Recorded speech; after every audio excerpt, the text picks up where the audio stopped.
The advice and opinions expressed by the host of Autism Live and her guests are meant solely as suggestion and should not be in any way construed as child-specific advice. The Center for Autism and Related Disorders advises working with a board-certified behavior analyst who has experience with autism before starting any intensive behavioral intervention. Any choices you make in determining your child's treatment are completely at your own discretion.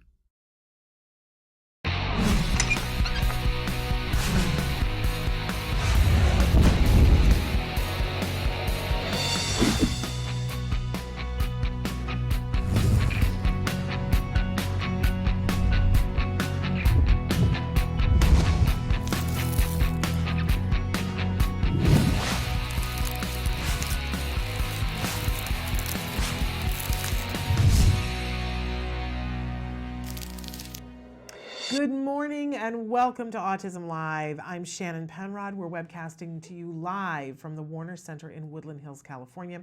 Thrilled to be here this morning with you on this lovely Thursday. We've got a lot of things that we're going to be covering for the next 2 hours. We're going to be with you live. This has been a very interesting week here with a very specific topic, which we'll talk about in a second. But we've got a great guest for you during this show, one of my favorite guests because he just always fills me with so much hope. So in any case, we will be with you live for the next 2 hours talking about autism from a 360-degree perspective, talking about how do we get to the progress that's meaningful in our individual circumstances. And we welcome everyone to this conversation, whether you are a parent, a teacher, a practitioner, or you yourself are the individual who is on the autism spectrum. We welcome you to this community where we are about finding that way, the path to the progress, eliminating the hurdles that are in people's way. So thrilled that you're here. We always want to remind you that this show is totally designed to be interactive. We want to hear from you. We want to know what your thoughts and your feelings and your concerns are. Kelby is going to show you some of the different ways that you can participate, some of the different ways that you can have your voice be heard. While he's doing that, I will remind you that our homepage is autism-live.com. When you go there, lots of things to do, but I really want to draw attention to the fact that if you click on the triangle on the computer screen, it will start the show. If you tune in during the times that we're live, you will be watching the live show and we can interact in real time. If you're tuning in when we're not live, and let's face it, we're not live more hours than we are live, right? Then you will be seeing immediately the show that was most recently recorded. Now, if you want to see something that's further back in the archives, you have a bunch of different choices, but one of them is to click it looks like a little memo sheet up at the upper left-hand corner of that computer screen. That is the playlist button, and you can go back through the 100 most recent episodes that we've recorded, and you can pause them, fast forward, rewind, all of that good stuff. If you want to go further back in the archives, and why wouldn't you want to go back further into the archives? Because we've been doing this for a while now, and there are thousands upon thousands of hours available to you that you can search by topic on our YouTube channel. And those are also available on the other sites that Kelby was just showing you a second ago. But when you want to interact with us, the best, most efficient way, there's two really efficient ways to do that. One of them is to be on that autism-live.com page and put your cursor in the box that says your question, type, hit enter. And that's literally all you have to do. You don't have to log in. There is no username. There's no password. There's no credit card. There's nothing. It's totally free, totally anonymous. But when you ask your question, just remember to be as specific as possible, because I always like to remind you, I gave up mind reading to be an autism mom. So when you say to me, I love what she's saying about this, I have no idea which she you're talking about or which this you're talking about. It's funny because it's one of those things that I go a little nutty about, because my son will always say, Mom, what's this? And I'm in another room in the house. And I go, well, with my bat vision and my superwoman powers of seeing through walls, I think it's a sheet of paper. How do I know what this is, right? So he makes me crazy with that at home. Do me a favor and don't make me have to go through that here. Tell me specifically who you're talking about and what they're talking about and what you want to know about it, because I am here because I want to help you. And but I can't do that if I don't know what it is we're talking about. So go easy on me. I'm a crazy person, right? And I already deal with that at home all the time. Okay, so be specific. And also, if you're looking for help with resources, make sure you tell us what part of the world you're in, because unfortunately, it isn't the same in everywhere, as we're going to talk about today in some of our In the News. So, but do write to us. I can't even begin to tell you how exciting it is when we have an opportunity to talk to you guys. It really makes our day. So write to us. We enjoy hearing from you. Also, I want to remind you at the start of the show that since I'm saying, hey, write in, I want you to know that we have lots of experts that are here on the show, and we enjoy each and every one of them and what they bring to the table. And we love to give you an opportunity to pick their brains. Just don't confuse me for one of those experts. As I mentioned, I'm an autism mom, and I adore my son, and I'm so grateful to be on this journey with all of you and what that has meant in our lives. I didn't start out being grateful. I'm just going to say that.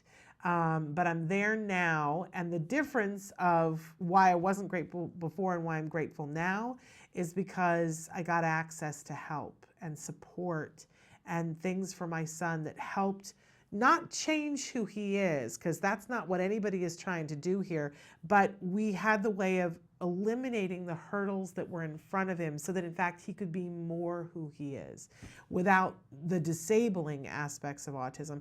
And so it's so important to me, I'm not an expert, but it's so important to me on a personal cellular level to help others to find their way. It's not the same way, right? Everybody has a different path, but to help you to get to the progress that you so richly deserve, that makes my day, quite honestly. Okay. So having said all that, and you're not going to count me as an expert, we like to start the show with something we fondly refer to as the jargon of the day. And I kind of laugh because this is when we take on one word, one phrase, one acronym, and we try to figure out what are they talking about? And honestly, why do I need to know this? Why is this important to me? And a lot of times when we go to look these terms up, we're going to do our due diligence. We didn't stop the meeting to say, what are you talking about? And take the time during the meeting. We write it down and we say, okay, I'm going to go look this up. And then we go look it up and go, I'm no closer to knowing, right? And a lot of times it's important stuff. So what we do here is we break it down. We give you the actual definition and then we give you the working definition.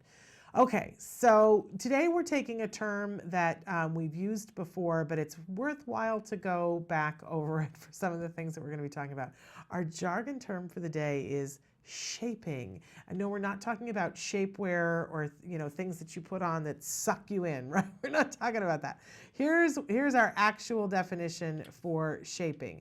Shaping is a conditioning paradigm used primarily in the experimental analysis of behavior. The method used is differential reinforcement of successive approximations. Thank you, ladies and gentlemen. This is the entire reason why we do jargon, right here in a nutshell. Because I would look at that and go, there's no hope. There's no way that I'm going to begin to understand this. And besides which, looking at it this way, how does this have anything to do with me? It doesn't, right? And I would move on to the next thing. But it does have to do with me if I could just understand what, and I know what most of these words mean, but when you shove them together like that, I'm sorry, it hurts my head. So moving on to our working definition, shaping. It's a teaching technique used to teach an unknown skill. The individual is rewarded for successful approximation, so they got close to it but didn't do it right, of a target skill. Gradually, the reinforcement is given only as the approximation gets closer to the target skill. Now, I'm going to be honest with you that a BCBA made me write it that way, okay? Because I'd like to take it one notch further down, because we do shaping all the time. I know we think we don't, but we do shaping all the time. If you've ever been around a baby, you are an old hand at shaping. You just didn't realize that that's what you were doing. When a baby sits there and starts to move their mouth around and say a bunch of sounds, right, and they don't know what they're saying, we absolutely reward them for it. We don't understand what they're saying and they haven't said it perfectly, but we reward them. And over time, we stop reward when a baby says ba ba ba ba ba ba ba, right? We go yay and do all that, right? And eventually they say ba ba, and we yay and we give them the bottle, right? And after time they go bottle, and we give them the bottle. And eventually, somewhere when they're like 3 or 4, they say bottle. And we have stopped rewarding the ba, ba, ba, ba, ba, right? That's shaping, ladies and gentlemen, on a very basic level. And we do this with all kinds of things. I always use the example that, there was a time in which every single time that my son went to the bathroom, we went, yay, right? We don't do that anymore.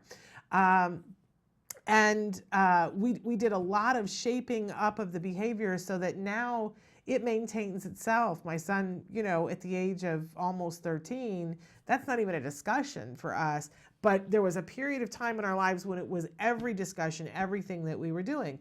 But he's moved off of that, okay? So that's the differential reinforcement. We've gradually stopped rewarding a step along the way.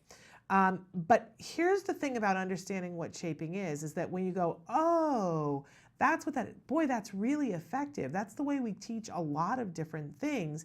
And then when you get mindful about it, because it's Mindful Thursday today, when you get mindful about it, it becomes a tool that you can get very, very specific with.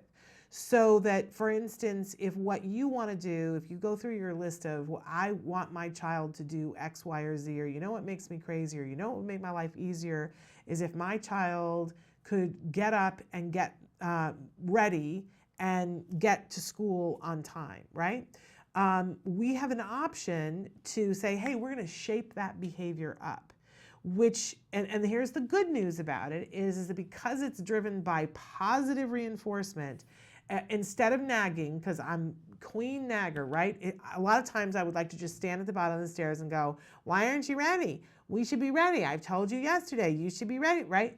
Not effective, not a good teaching tool, never helped anyone to do anything better. I can be positive about it and say, I'm going to shape this behavior up, which means that, today I might give him a bunch of prompts and he doesn't get it exactly right, and we're not out the door at the right time, but today he took care of this aspect of himself and he did it a little bit faster, and I'm going to reward that, right? So he sees, oh, when I make an attempt to do this, mom gets excited and she gives me a reward. And over time, I'm going to push him to do it a little bit better, a little bit faster, because I'm going to move the goalpost further away. So I'm not going to reinforce what I reinforced last week. I'm going to reinforce something new this week. And over time, the thing with shaping is it requires a bit of patience depending on what the skill is that you're teaching. Because you got to move a little bit slow, but maybe it takes me 6 months, maybe it takes me a year, but I arrive at the point where my child gets himself ready and he can get off to school on time, which is much better than wasting an entire year standing at the bottom of the stairs saying, I don't understand why you can't be on time, right? We need to shape our own behavior. I need to shape my behavior. So shaping, and it can be used for so many different things. We absolutely use it for language acquisition and language skills, for speech production, getting sounds right appropriately. But we do it with all kinds of behavior. If you want to teach a child to wait, you can shape up that behavior. A ridiculous thing. I'm on a 10-year plan to shape up my dog's behavior because she's very vocal, but I want her to be able to do, like in all those YouTube videos, I want her to say, I love you, mama. And so I'm very slowly shaping that behavior. And right now she goes, rah, rah, rah, right? Sounds more like Scooby-Doo, but I'm shaping that behavior. Well, that's a dog, and that's one thing, but amazing, we can use this on ourselves. Olympic athletes use shaping. Anybody who does any kind of skill acquisition, we're already using shaping, but let's be aware of it, let's be mindful of it, and let's use this tool to its absolute best strength, which means reinforcing on a regular basis and gradually reinforcing things as they get better.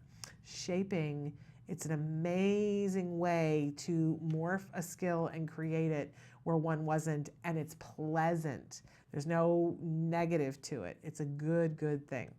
All right, moving on. We always have a question for you. And my question for you today, this is since it's Oscars week, what movie or what character in a movie do you think depicts autism accurately? I know it's a hot button question, right? Because so many people, their first entree into understanding autism was Rain Man. And I imagine when Rain Man came out, I was not a part of the autism community then, but I imagine that it was a lightning rod of, oh my gosh, we finally have a character that, you know, we can point to and say, you know, this is one aspect of autism. Unfortunately, it became people's beginning, middle, and end of what they thought autism was, and it doesn't depict every aspect of autism. So I'm wondering from you guys, what movie character do you think depicts autism accurately? I have to say that there are a lot for me, but my favorite is Lou Taylor Pucci in The Story of Luke. If you haven't seen it, you should. But that is currently my favorite. I think that he is just delicious in that movie and fabulous and thoughtful and right on the money. With one particular kind of autism. I thought it was luscious. And we had him on the show, and we also had the director and the producer of the film, so you can check that in our archives on YouTube because it's way more than 100 shows ago.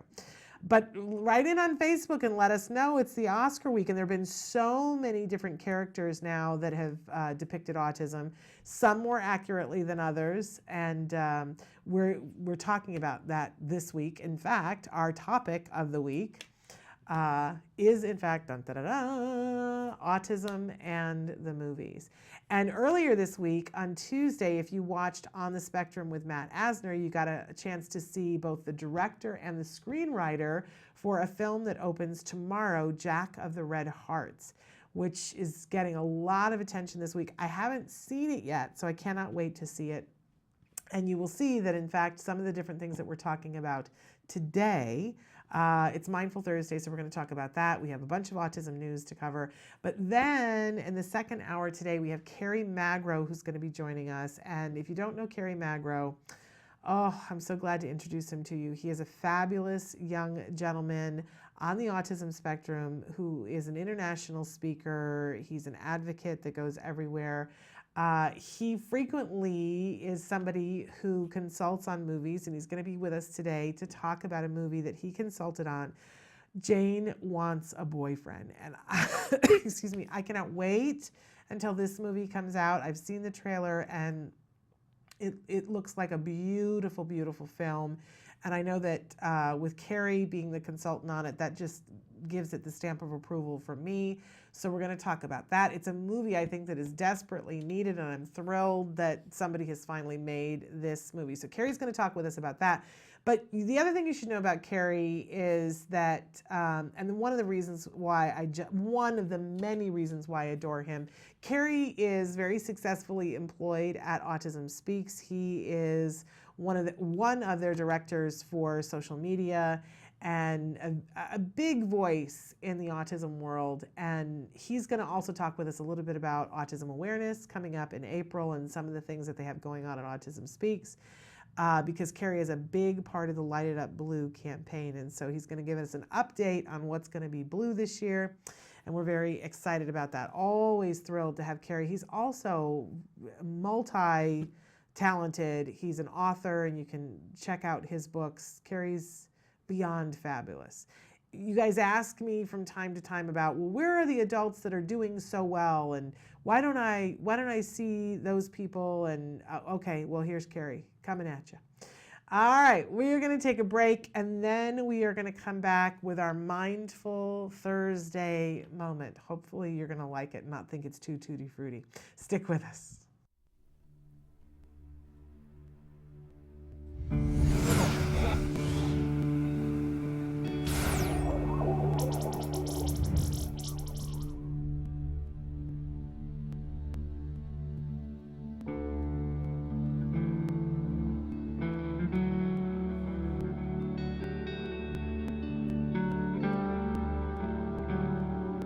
Our twins, Justin and Jessica, were premature babies, so we always were very conscientious of their development. But I think it was probably 15 months, Justin started getting really obsessive compulsive with opening and closing doors. And Justin started tantruming a lot too. Get out!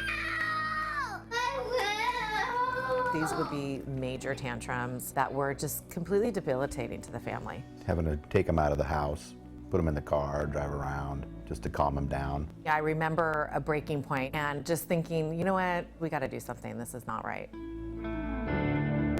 Once we were on the track to getting a diagnosis for autism, we started sharing that with our close friends and family. It just so happens that somebody from our older daughter's private school called us out of the blue. She introduced herself and she says, I know that recovery is possible. Those words so early in our journey were a guiding force for us. As we got more educated in knowing what is effective therapies for kids with autism, we realized quality ABA is vital to that progress. That's where we decided that CARD was the right provider for us and for our son. Justin responded very well to therapy. The behaviors were tracked and we saw that what was being instituted was working. Justin, what are you doing? I'm coloring. You are coloring. Good for you. There was real progress, and there was progress that was tangible. I just remember when he made a sentence, he said a sentence. We were just happy about it, going, no way, I can't believe you just did that. What's the date? The 18th 18th of what month? December Oh, what year is it? 2007. Oh, okay. So how old are you today then? 5. The therapies that CARD did for Justin didn't just impact his daily living skills, but it was a positive impact on our entire family. I'm Justin. I am in 4th grade. I like playing video games sometimes. My dream to build a teleporter machine. Like sometimes if like we're on an airplane and it's like really long, you guys just say, oh, hurry up with that teleporter machine. I'm waiting on you. And I just started Friday Night Lights. This is our 3rd game of the season, and it's pretty fun. You have to be fast. We attribute so much of Justin's recovery to CARD. Their goal was the same as our goal. We wanted Justin recovered. June 12, 2008 is a day that I celebrate every year because that is the day that Justin was deemed recovered from autism. And Dr. Doreen Grandpichet met with us, looked at him and just said, he's brilliant. You need to keep his mind stimulated because he's very smart and he has no residual traits of autism.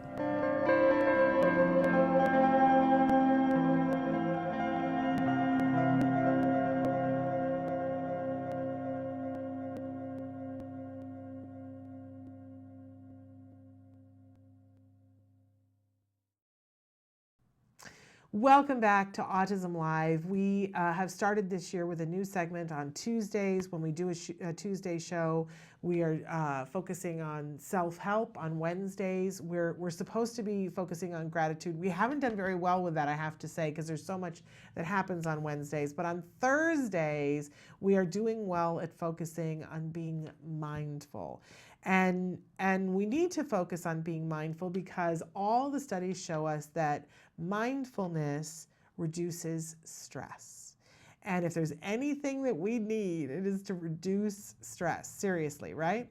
So today's mindfulness tip, and this is, I worry that you're gonna think this is too tutti frutti, but I hope that you'll at least try it. And the mindfulness tip is to take something that you do every day. It could be brushing your teeth, it could be turning on a light switch, it could be opening a door, it could be turning on your car, turning off your car, anything that you do every single day that's kind of in the mundane category. And that we start there because I think sometimes for me anyway, the whole idea of being mindful, it's overwhelming to me. Like to be mindful every single second, and I go, no thanks. But that's not what we need to do right now. Maybe that's the goal for somebody, I don't know. But for right now, really, I want to focus on reducing stress. And that honestly only takes a minute or two a day to begin to do that. And then if you find you like it, you can do more of it, but you don't have to if you don't want to. But so the task is to find that mundane thing that you do every day, and to just take a pause when you're doing it and focus on what's happening. So it could be as simple as that, that every day I click the pen to make it so that the thing is down at the bottom and it can write. So you just take a second as you're clicking the pen to notice, I'm holding a pen. I'm holding a pen. What does it feel like? And in that moment, and I know it sounds tutti frutti, but in that moment, you just draw your attention just to what's happening and what it feels like in your hand and the pressure of your thumb to push the thing down, the sound that it makes, what it feels like to have it pop back out, and what it feels like. You see that I visually can see that the tip of the pen is down there. I don't need to comment on any of it. Right? I'm just noticing what it feels like. And it can take all of 10 seconds. I can take a minute to do it depending on what the task is, but to just pause and do that. And it sounds ridiculous, but when you stop to notice that, it kind of stops the whirlwind for just a second. For just a second. And your breath kind of slows down and everything kind of realigns for a second because we're here for the moment. It can be, I've heard people talking about reaching for a doorknob, and that's what they focus on when they're leaving their home. They reach for the doorknob, they feel the doorknob, and there's nothing else. It's not, and I'm leaving, there's no big symbolism of I'm touching this doorknob and I'm leaving for the day. It's just, okay, this is what the doorknob feels like. My friends from the Jewish community have on their doors, I'm going to say it wrong, is it the mazurka? There's the thing that's on the door that they post there that they stop and touch when they leave. And it's a way of centering and realizing, okay, I'm going out into the world. But there is that moment. There's a moment of awareness. Of I'm here, I'm leaving, this is what I'm doing, and the feel of it and the touch of it, it's the same kind of thing. And it can be almost like a prayer-like state for anybody, but just taking a moment every day to notice and feel what's happening.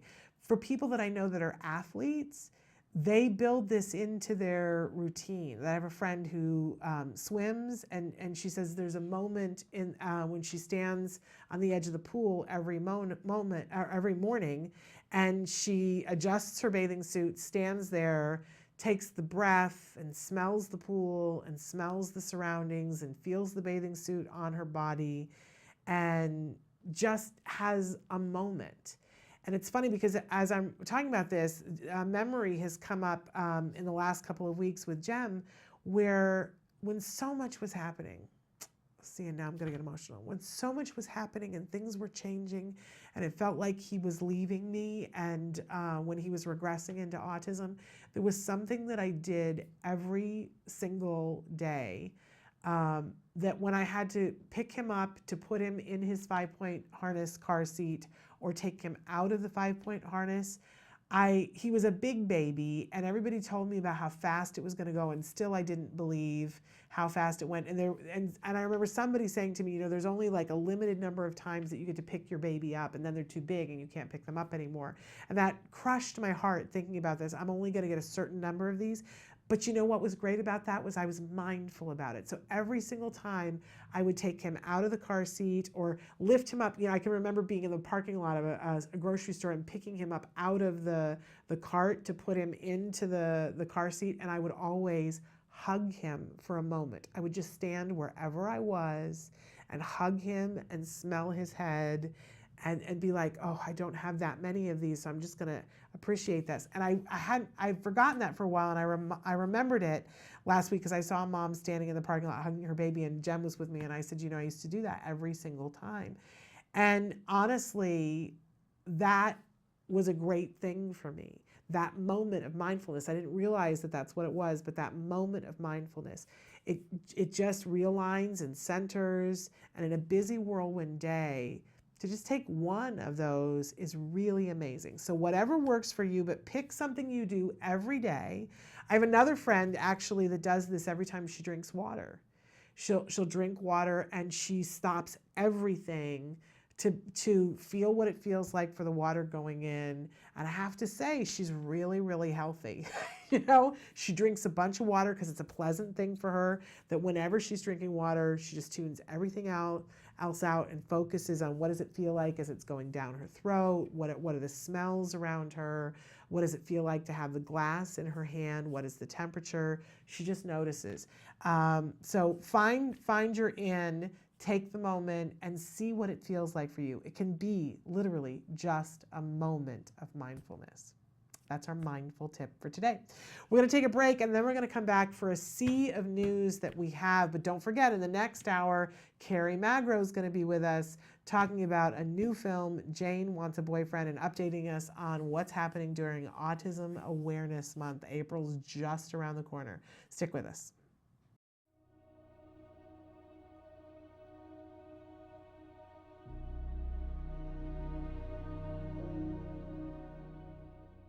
Hello, fellow activists. In our last segment, we talked about step number 2, educate yourself. Step number 3 is get support. Now, any journey can feel overwhelming if you feel like you're walking it alone.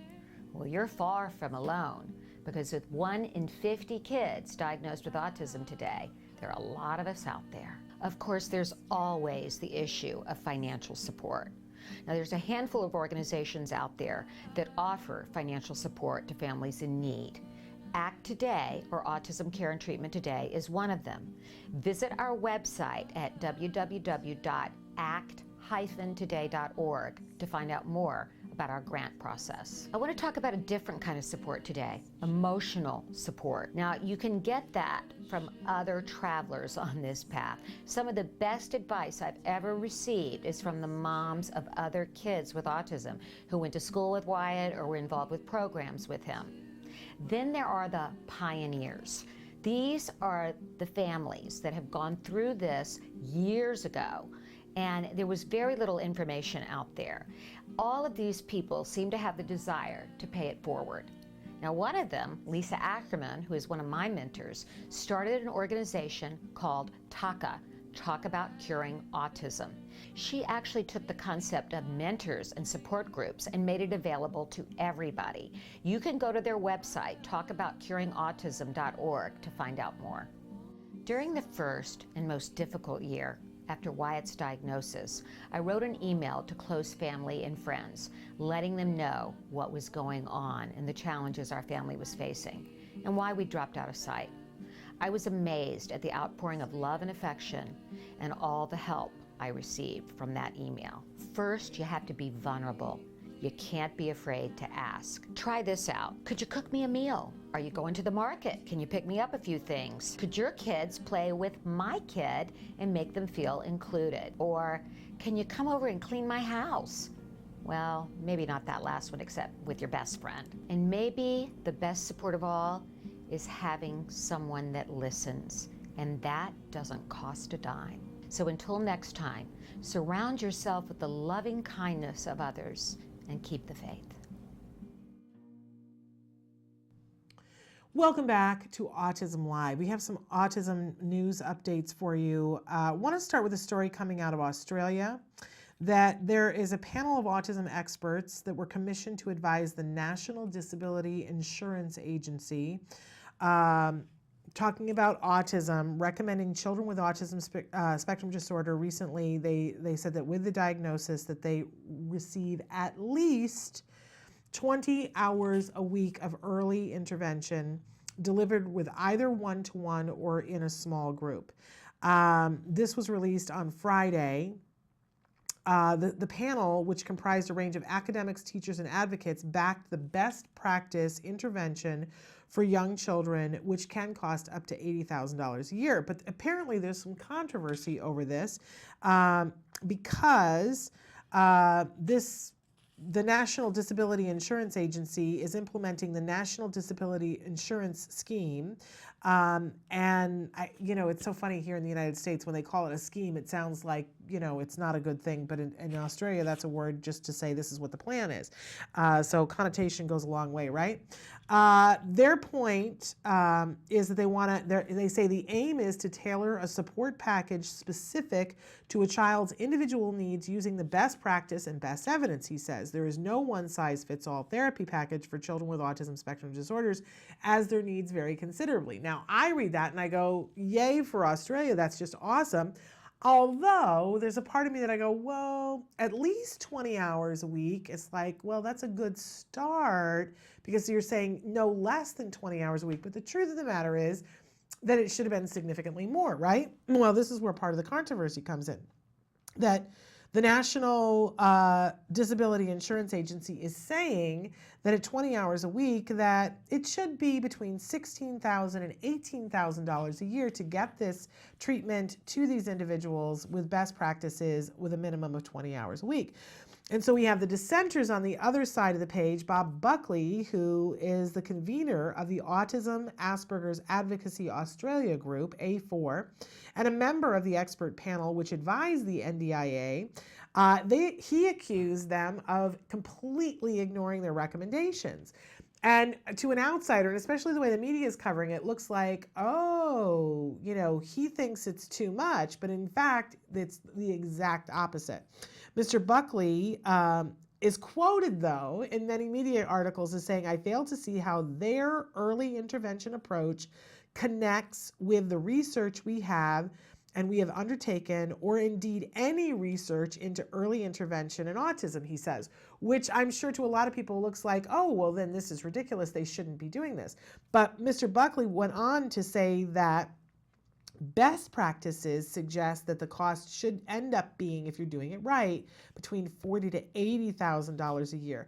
But he did go on to say that every dollar you spend in the early stages saves dollars in later life. So I'm feeling that this is where the controversy is front and center, where the insurance company said, well, then 20, if you said it should be 40 hours a week, but every dollar counts, then let's do it at 20 and set that as the minimum and we'll see what happens. Again, we talk about this all the time on the show. When you're writing a prescription, if the prescription is for 40, taking half is not going to have the same effect. It just isn't. And it isn't going to have half the effect. It doesn't work that way. So we'll see what happens in Australia. I am thrilled that you at least have it on the books for a minimum of 20, because that's a place at which a parent can start. But remember that if you're at 20, that is not where you go, phew, good, I'm done. You have to fight for more, and if you can't get more, then you got to do it yourself. And there are ways to do that with skills. Liana gave me the thing, so I can tell you, skillsforautism.com. That is a way that you can supplement to get those additional 20 hours in. Okay, now here in California, this is it's a lot of insurance today. I'm sorry, but it's all good dishy stuff. Okay, so here in California, the battle is raging right now because we've had regional centers that have covered people who did not have insurance. Then when we had an insurance mandate, there's been this wonky period of time where nobody has known, who covers what and how do we do this? And then the decision was made that because there's a federal mandate for Medicare to cover autism, so when you don't have insurance that will cover autism, Medi-Cal here in the state of California should cover it, but they needed to make a shift from the regional centers to Medi-Cal. And in this shift, they are seeing some troubles coming down the pike because there are people who have been ABA providers for a very long period of time and have clients on the books that they are helping, but they do not have the right licensure to be eligible to get the funding from state organizations like Medi-Cal and things of that nature. Now, I talk to you guys all the time about the fact that Dr. Grampiche is a visionary in this field, and you probably wonder, what am I basing this on? But about 6 years ago, maybe even 7 years ago, it was when Schwarzenegger was still the governor, there was a bill on the docket that wanted to make it so that only people who were licensed could be the people giving regional center care, and that the state would only pay for it because they wanted to make sure that they were paying for people who were trained and appropriately trained. And they were going to make it carte blanche so that only a board certified behavior analyst could treat the child, and that any therapist who was not board certified could not treat the child. And they were pushing it through, and it was going to go through, it looked like almost overnight, and my entire program for my child was going to go poof. It wasn't realistic. You can't have the base level therapists all be BCBAs. There's no way anybody can afford that. That would be complete and total insanity, and it isn't even necessary, right? What is necessary is, and what we heard from Dr. Granpeesheh yesterday, is that if you have a board certified behavior analyst working on a child's case, studies have shown that that child will make significantly more progress than a child who does not have a board certified behavior analyst on their case designing what comes next and what should we be working on with this individual child. Those studies didn't exist back then 7 years ago, but more and more people were saying, look, if we're going to pay for this, we have to know that it's going to be effective, and surely somebody should be licensed on the team. But there were so few BCBAs anywhere. We still have a massive shortage. But Dr. Granpeesheh saw this. By the way, they did not pass the law because everybody said what you will do is cut 200,000 children off from having services. I was packing my bag to go to Sacramento to sleep on the steps to say, you cannot do this. We had a huge letter writing campaign to explain to the governor why you could not do this. And he said, oh, okay, we cannot do this. But he set in motion a plan in which more people should get board certified behavior analyst status, right? Well, now here we are, 6-7 years later, and we are at the moment again.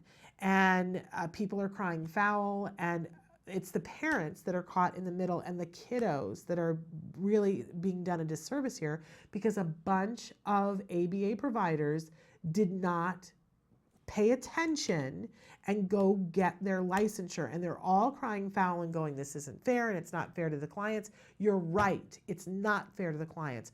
But if you'd been paying attention, they have had years, and it takes years to get a BCBA. But I have to say to the families, you need to, at this moment in time, take care of yourself, get yourself aligned with an agency, an ABA agency that's doing top-notch quality work, and check to see, is a board-certified behavior analyst designing your child's program? Because if they're not, it's time to ask for that.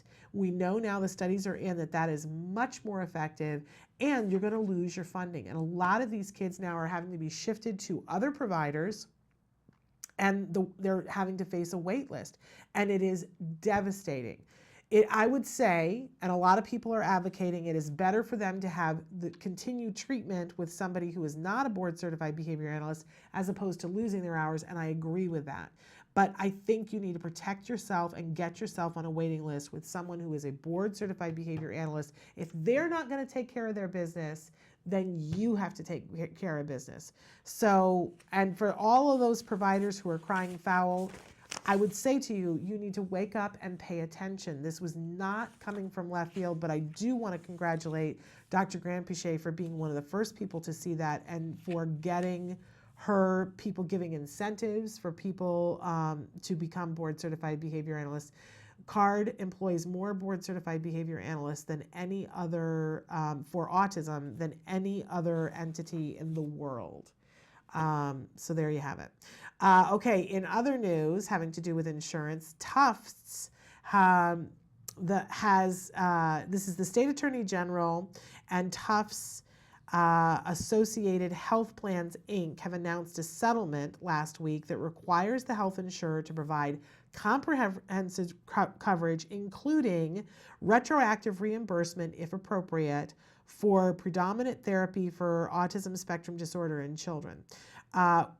Previously, this insurance coverage said that it would only cover ABA services if a parent was present, and only in a one-to-one setting, not in a center-based, that it had to be done with a parent present. And so what it did was prevented them from doing center-based services. They said they just wouldn't pay for that. And now, of course, the studies are in that show that center-based is more effective. And so they have agreed to a settlement. There were parents who disagreed well before the study was out and said, this is the gold standard of treatment, and the one-on-one approach is very, very important, but having ability to have the child interact with other children, they wanted it covered in a less restrictive way than the insurance company was saying. They have made a settlement. This is going to have a huge, huge effect for insurance coverage all over the United States. They are, I would think, very quickly, everyone is going to move to a much broader definition of how and when the insurance can be covered. What does this mean for everybody? For parents, it means that a lot of people are going to be able to keep their jobs while their children still get the intervention they need. Back in our day, one or both of you had to quit a job to be able to be there. I certainly had to leave my job and morph my job into something else so that I could be at home when my son was getting therapy. That was the only way the regional center would pay for it. Now, the difference being the regional center was something that was state-based, state-provided. They paid for it. I didn't pay. I paid my taxes, but I didn't pay into it. For an insurance company, you pay a premium expecting to get the top of services. So, I think financially, it's not going to be as devastating for families if they do center-based. And of course, we have heard the studies recently that if you do center-based, it is 80 to 85% more effective at teaching a child, which means we're going to cut down on some years of therapy if we're doing center-based. So get on a waiting list or get with a program that is doing quality center-based with a BCBA who is designing your child's program. This is what it all comes down to. Excuse me. And our featured story today on our Facebook page, thank you to Kelby, is a beautiful service dog who is providing the ultimate in service for his human, who happens to be an 8-year-old boy with autism. And this boy recently had to undergo an MRI. And you'll see the picture on our Facebook if you visit there, and you can find the entire story. But they let the dog come with the boy to go to the hospital. The dog was so helpful at reducing anxiety. The dog, just the love that this dog clearly has for his little boy is absolutely amazing. One of the doctors said that having him on the bed was a really calming thing for James when he came out of anesthesia. He had his buddy there, and it felt a little bit more secure and less anxious. So in any case, great story, and Kelby is sharing that for you on our Facebook page, Autism Live on Facebook.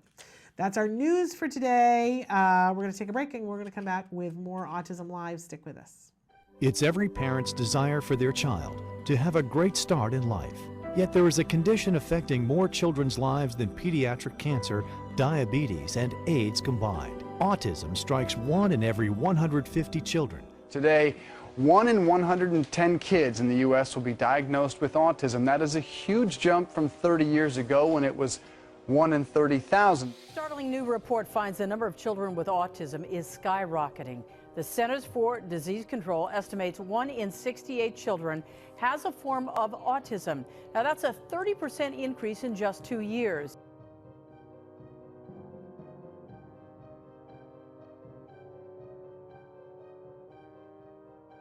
Well, a lot of this is with all the accomplishments over the last 20 years. I'm thrilled.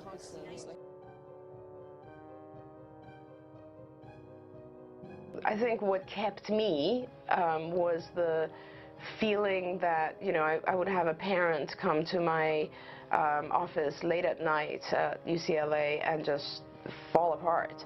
And this is a long time ago, and there were much less back then in terms of services and knowledge and so on. And I would just sit with the family and the parents and walk them through and try to take away some of their fears, you know. And at that point I realized, I think the thing that's actually most important to me is that process. I mean, thank God that I've been very, very lucky and blessed to have so many incredible clinicians join me along the way and just develop CARD in such an amazing, magnificent way. That I could, you know, for me it was more really about how can I help the families? What can I do for the moms, the dads, you know? It is just, and I feel like, you know, there's no way I would ever really know because I haven't had my own child go through this, but I've experienced it with people a lot of times. Hi, this is Megan. I'm in first grade all by myself. My teachers are so fabulous. I like to read books. I like to go to my friends' birthday parties. I like to invite my friends to my birthday parties. I once had a sleepover with a friend. I like to have play dates with my friend. I'm the best reader in my class. I like to go to the library. I like to read different series of books. And here's how I learned to do all these things. By my card friends and Dr. Grampy Shay. Thank you, card friends and Dr. Grampy Shay.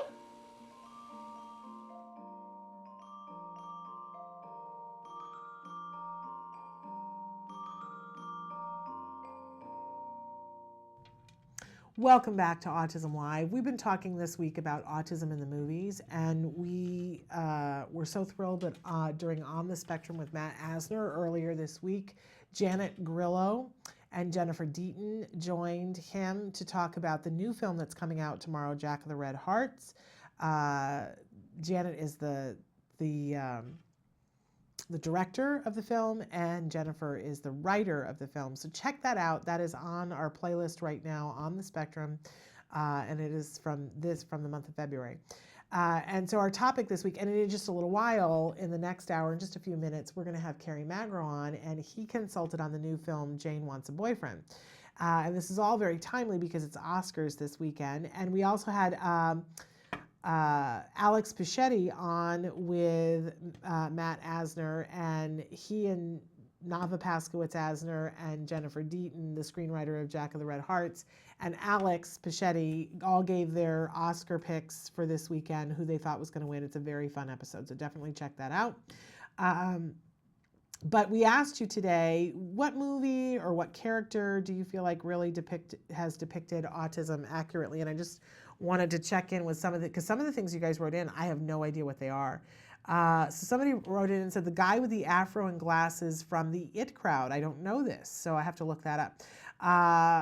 Mike Hipple said, do books count? Yes, they do, but I don't know what the title of the book is. Is it the character Al from Does My Shoe and Shirt books? I don't know. I'm not familiar with those, Mike, so you need to write back and tell me what those books are, what the titles are. Somebody else said, and I'm going to disagree with you on this, that they loved Christian Bale in The Big Short, and they said that they hope that he wins the Oscar. Now, I personally did not like Christian Bale in The Big Short. I felt like, and here's my thing as an old acting teacher, that he has the whole voiceover that he does where he describes, and okay, he's on the spectrum, because he says, I'm not good with eye contact, I don't care about this, the social things. Like he like goes through the diagnosis and brings each one of the things up, all of which, was there in the voiceover, but then he made beautiful eye contact the rest of the movie, which just got on my nerves a lot. I was like, did you read the script? Like, there's a whole thing when we start with beginning. Acting 101 is that we ask the actor, read the script, and what are all the things that you say about yourself? What are all the things that other people say about yourself? And what are all the things that the author writes in the stage directions about you? Because you have to decide whether these things are true or not, and then you have to depict them. So if it's something you say about yourself, I'm not good with eye contact, I think you got to do that. And I didn't think that Christian Bale did. Maybe I missed it. I don't know. And and everybody loves Christian Bale. I don't get it. I have to be honest. I just don't get it. And so maybe that's just my thing with him. But a lot of people wrote in and said Sheldon from The Big Bang Theory, which I love Sheldon from The Big Bang Theory. I think that he's absolutely the sweetest thing ever. But you know what I particularly love about The Big Bang Theory is how everybody loves him. Everybody loves him. They don't, sometimes I get a little like, if they're making too much of his different issues, but you are never in any doubt that he is loved. And to me, that's one of the best things about The Big Bang Theory, and that they're all such good friends. Somebody wrote in Rain Man that's their favorite. And then somebody said there's a new movie, Jack of the Red Hearts. Looks like the young woman plays the role very well based on the trailer. Lovely. Definitely check out Jack of the Red Hearts. You can go to jackoftheredhearts.com. But I'm also going to be telling you to check out the trailer for Jane Wants a Boyfriend. Oh my, I'm very excited to see that movie. All right, we're going to take a break now and go to the A Word. This is the ongoing documentary.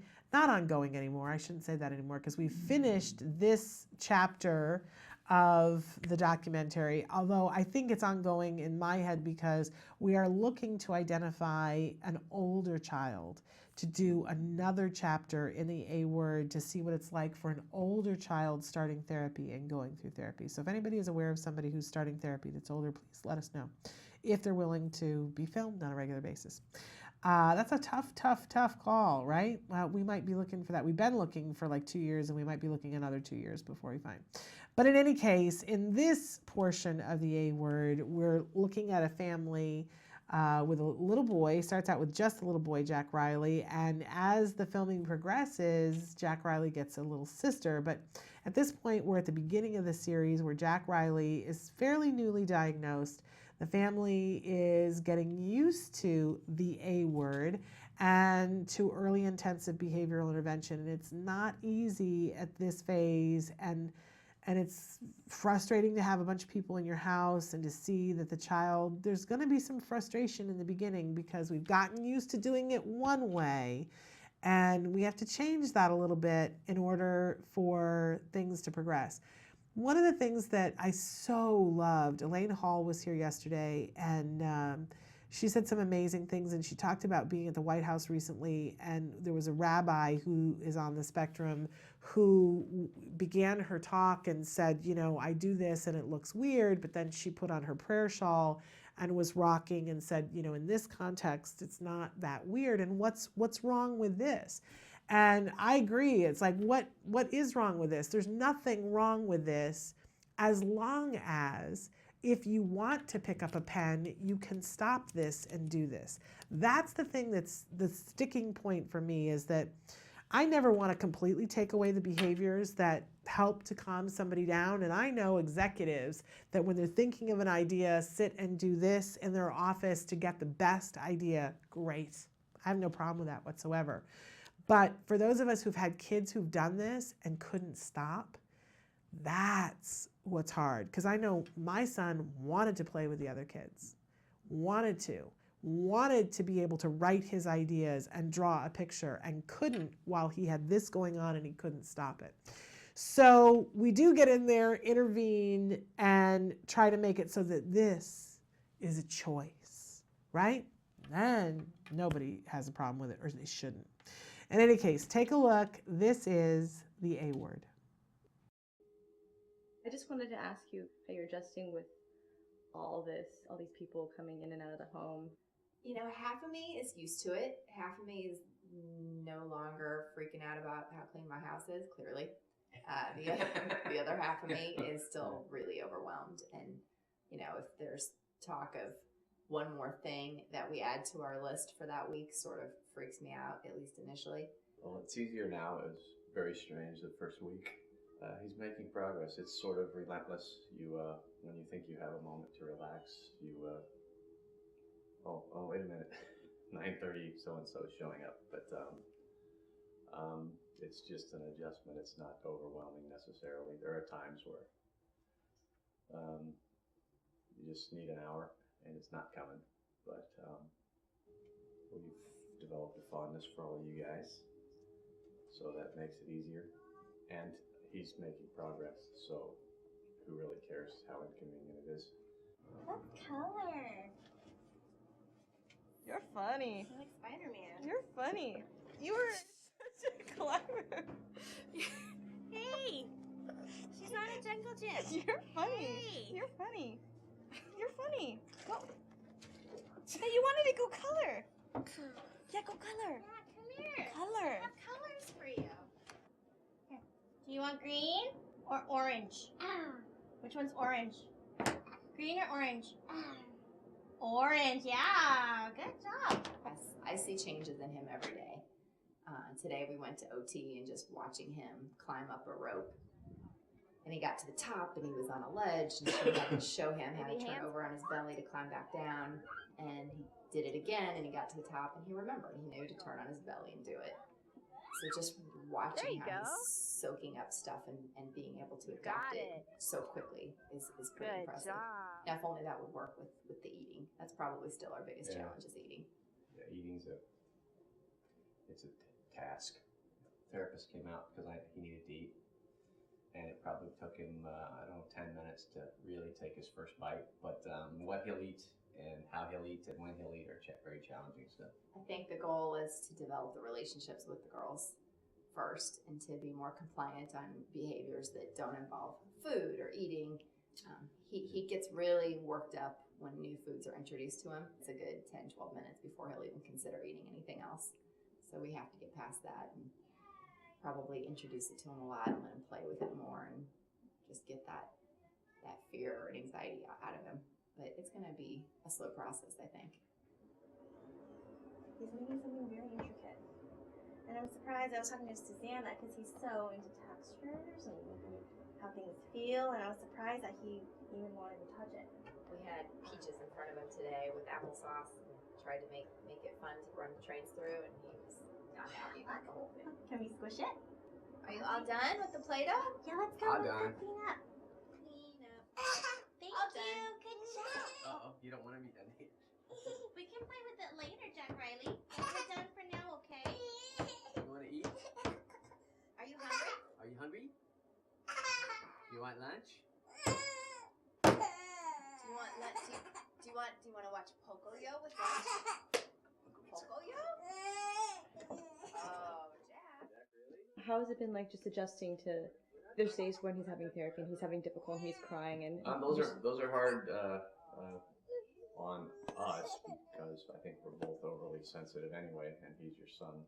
Those days haven't been that many where he's like emotionally drained or anything. I think he's made the adjustment maybe better than we have. Thursday, I remember sitting in my office and hearing him cry pretty hard, and I had to call a girlfriend. Mike was gone, so I had to call a girlfriend, and I was pretty close to tears.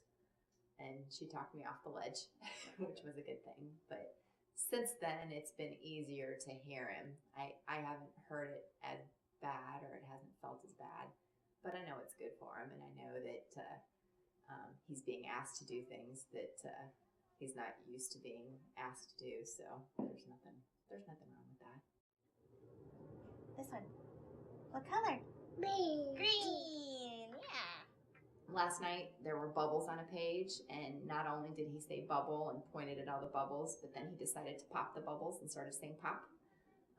And so he's using the words right, and that book, I think we went through every page, and he found something on every page that he knew the word for. Go get him. Pop.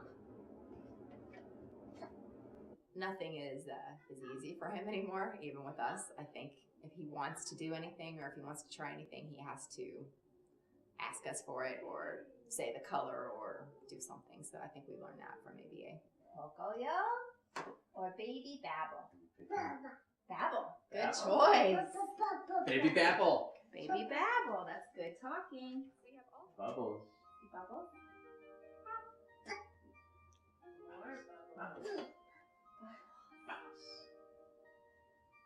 Pop. If he's watching a video with you, he turns and make sure you get. Did you hear that? Did you hear that? So he's fully engages you to make sure you're paying attention, and that's great because I like when he looks at my eyes. Welcome back to Autism Live. I hope you're watching and using what they've given you as a tool from the A Word, this amazing family. So watch as many of the episodes as are helpful to you. You can start at the end and then go back, because I think sometimes that's more hopeful. And you'll be able to ride through the frustration that the family goes through and know that, you know, the end of the story is really good. But check it out, the A Word. Not to be confused with the new show that's coming out of England that is called The A Word as well. So there we have it. They did it first. Our A Word people did it first. In any case, I want to go to a question that came into us yesterday that we didn't have a chance to get to. And we might get an opportunity, I don't know, to have Dr. Granpeche put her 2 cents in. But somebody wrote in and said, hi and thank you. Since it has to do with school, I'm going to take a shot at it because that is the one area that I think I know the most about. Hi and thank you. I look to your show for support. My son is 5 and in K, mainstream. 1 teacher, 16 kids. He has language and scores slightly below average on language and speech tests. He struggles with social communication as the kids in his class are talking on a higher level than him. And he also has attention challenges. Recently attended a field trip, and I'm concerned that the kids aren't speaking directly to him. They ask me questions about him. When he did try to talk, they either didn't know what he was talking to them because he didn't get their attention first, or he talked about Mario video games and they didn't know what he was talking about. He doesn't seem to connect with the kids at school. I asked for a para, but they keep telling me that's the most restrictive thing we can do and he will become prompt dependent. I have argued that if we have someone trained, this won't happen. When we go out on play dates, he does much better. I'm worried he doesn't like school and says he is all alone. Okay. So first of all, I'm sending you air hugs and what a fabulous mom or dad you are, because I don't know which one. Yeah, and I think this is a reason to be concerned, but since you're getting proactive, you know, let's get proactive in the way that really, really helps. First of all, I think it is unconscionable that your school is telling you that the most restrictive thing that they can do is give him an aid, because it's not. You can tell them, no, that's the least, you know, remember, free, appropriate public education in the least restrictive environment in which the child has a floor of opportunity to access the curriculum. So the important part here, they're going to focus on this least restrictive and not put the word environment in because that's a ruse, right? The important part here is appropriate always, and the end of it, a floor of opportunity in which to access the curriculum. He's in kindergarten. Kindergarten, some of the lessons are being able to work to do things in unison and to work in small groups. So what I would advise you to do, I have my handy dandy little skills thing here. I would advise you to sign up and get your 14-day free trial of skills. You can go to 877-975-4559 or go to skillsforautism.com, okay? And at least sign up for the 14-day free trial. Keep in mind you have to put a credit card in to do that. And if you don't cancel it before the 15th day, you'll get charged for the next month. It is really, as interventions go, it's very inexpensive, but make sure that you can afford it before you get to that 15th day. However, I would particularly draw attention for you to, because you may not have time to go through and do all of the assessment over the next 14 days, but what you probably could do, because they're in kindergarten, make sure whenever you're doing skills, when you put the child's information in, you're going to get some information at the beginning, and they ask you to put the child's birth date in twice. And a lot of times we feel like, oh, I'm not going to put in the right date. Put in the right date, because it drives everything that comes after that. And because they're only in kindergarten, there are going to be a whole bunch of questions it's not going to ask you that don't apply yet, right? So make sure you put in the right date. If you need to, put in a date that's different but in the same month. But put the right year in and put the right almost month in.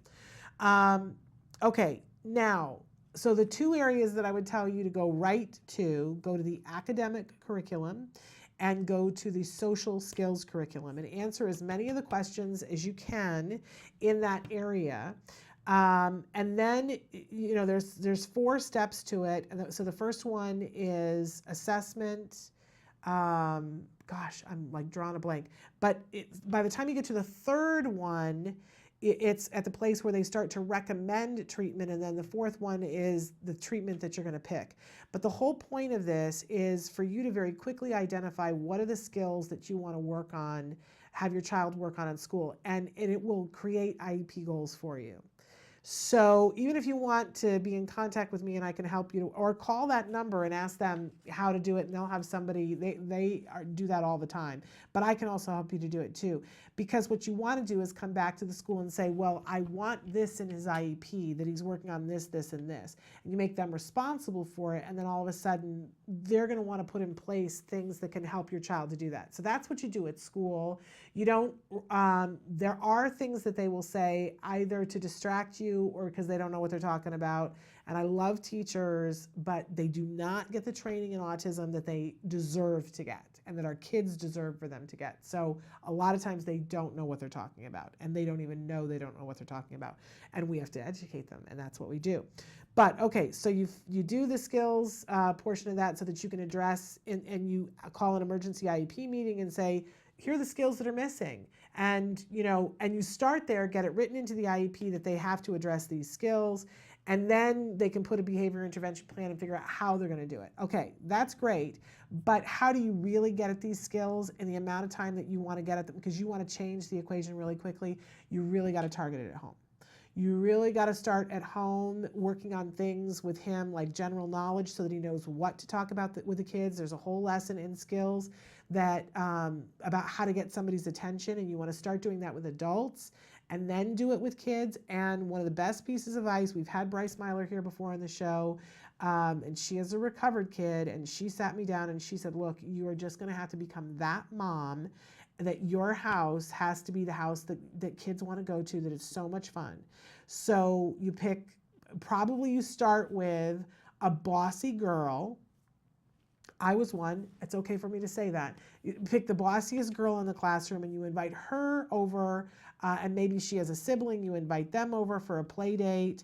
And you can even say to the bossy girl, hey, sometimes he doesn't get your attention. Will you make sure that when he talks to you, if you see him talking to you, will you get his attention? And tell him he has to say your name or whatever it is that the intervention that you've put into place is.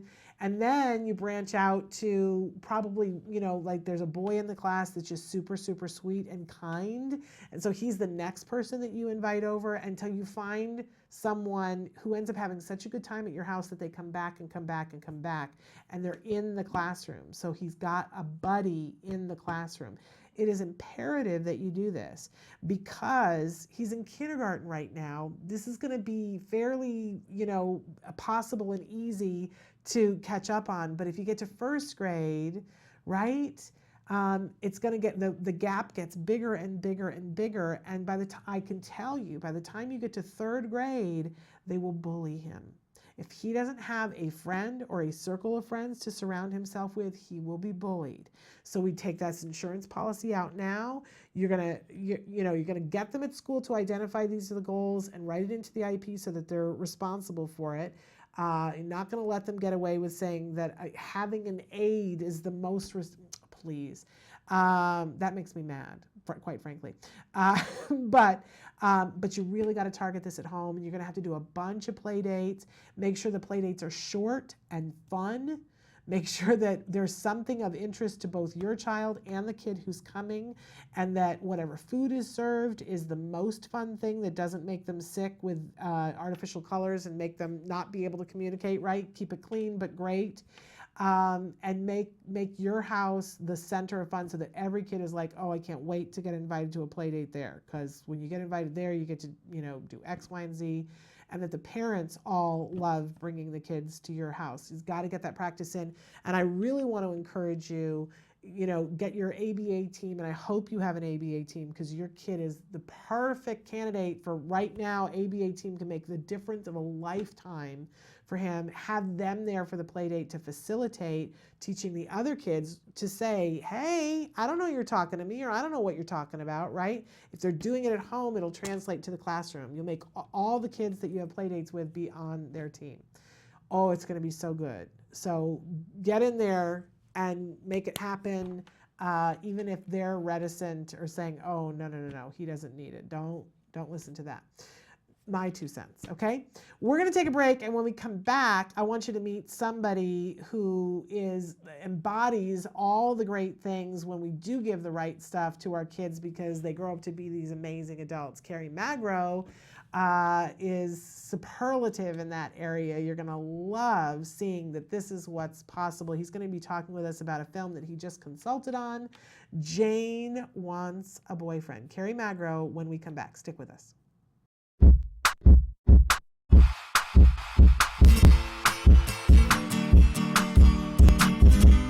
Hi everyone, welcome back. For the month of February, I thought it'd be a great idea to work on an activity that would help your kiddos identify and label emotions.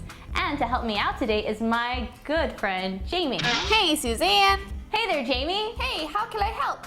Well, the way you can help me out is that because you're a sock puppet, you can do things with your face that I cannot do. No way. Totally.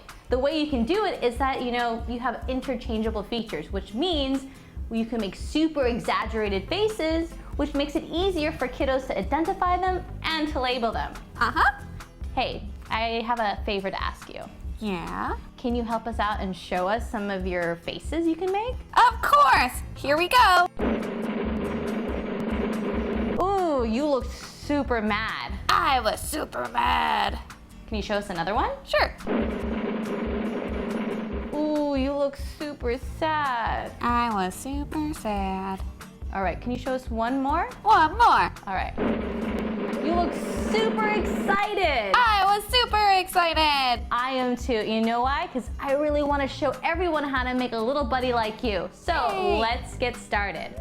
The materials you'll be needing are googly eyes, felt, a hot glue gun, imagination, scissors, Velcro, some heavy cardstock, and a clean sock. All right, let's get to it. So the first thing you want to do is you're going to grab your sock. Hopefully it's not dirty and used. It's a clean one. And what you're going to do is that you're going to take your sock, fold it in half like so, and then you're going to take your scissors and cut down. The reason we're doing this is that we're going to make an area for the mouth. The next thing you want to do is you want to trim the inside a little bit, because if you don't, it's going to have an overbite. So I'm just going to take my scissors and just trim a little bit off, not much. Now that this guy is ready, I'm going to take a hard cardstock or note card or whatever you have that's a piece of paper. I'm going to fold it in half. And what I'm going to do with this is going to be the inside of its mouth, the kind of reinforcement so you're able to move its mouth around. So I'm going to just cut it into an oval. And don't worry, if it's a little too big, you can always trim it. With this sock puppet project, the materials we'll be using, like the hot glue, is not something for children. So this is something you're going to be doing by yourself and then asking your child to join in once the puppet is ready to go. All right, now that I got that out of the way, let's start gluing.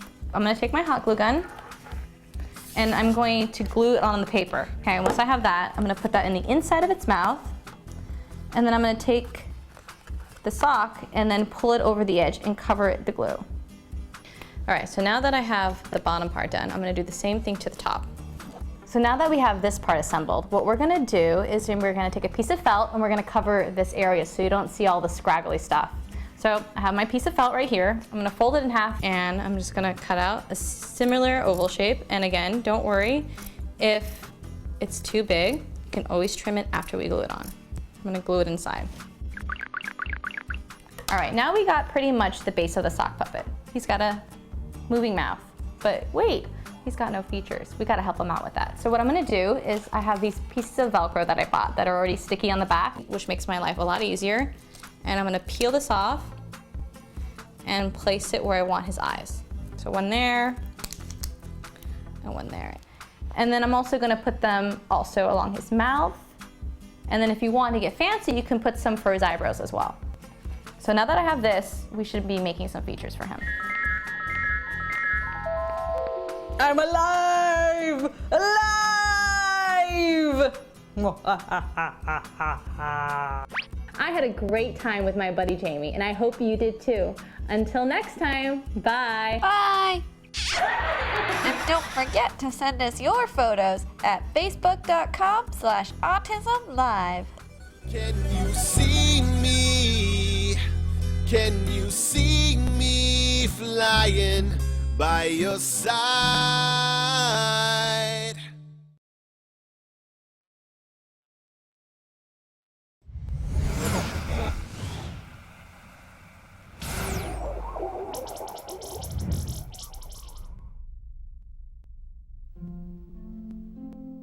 Currently, in the United States, 1 in 88 children is affected by autism. 1 in 88 means something different when your child is the one.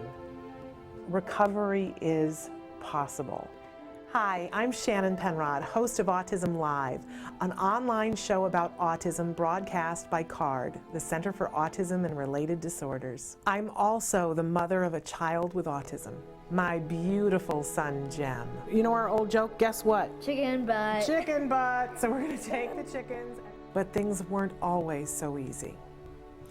I remember when Jem was first diagnosed with autism.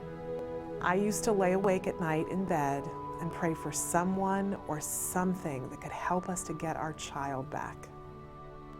My prayers were answered by Dr. Doreen Grandpichet and the Center for Autism and Related Disorders. CARD treats autism and other related disorders using the principles of ABA, Applied Behavior Analysis, which is the only scientifically proven effective treatment for autism. It is also recommended by the American Academy of Pediatrics and the U.S. Surgeon General. About a year after we started treatment with CARD, we were able to see tremendous improvement, and we got our child back. What grade are you in? Second. You are a smart cookie, huh? Do you like school? Yeah. Do you have any good friends? Yeah, Oscar. Oscar is your best friend? Yeah. And my child is just one of thousands to benefit from CARD ABA therapy. Across the nation and around the world, children are making amazing progress and being given the keys to unlock their full potential. Recovery from autism is absolutely a possibility. We've been recovering children for over 20 years. It's just a matter of identifying the child's medical needs, understanding the child's sensory issues, and then teaching the child all of the skills they need in order to function normally. We know there's hope for autism. Autism is treatable and recovery from autism is possible.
Welcome back to Autism Live. So thrilled, so fortunate, because joining us via Skype all the way from New York City is Carrie Magro.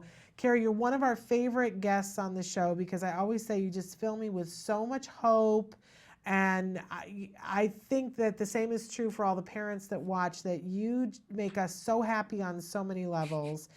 We should say that you identify as somebody who's on the autism spectrum, but you are an internationally known speaker now. You have a wonderful job working for Autism Speaks. You're an author with multiple books.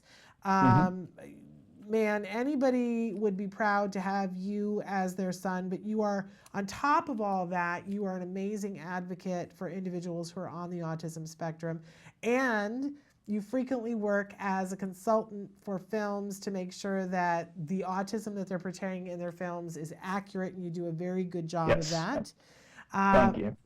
I just recently, finally got to see the movie A Joyful Noise. Is that the name of it? Yes, and I had not gotten Joyful Noise. Yes, I had not gotten to see it before, but I got to see it, and what a lovely job you did work consulting on that film. And you've been consulting on another film that comes out next month.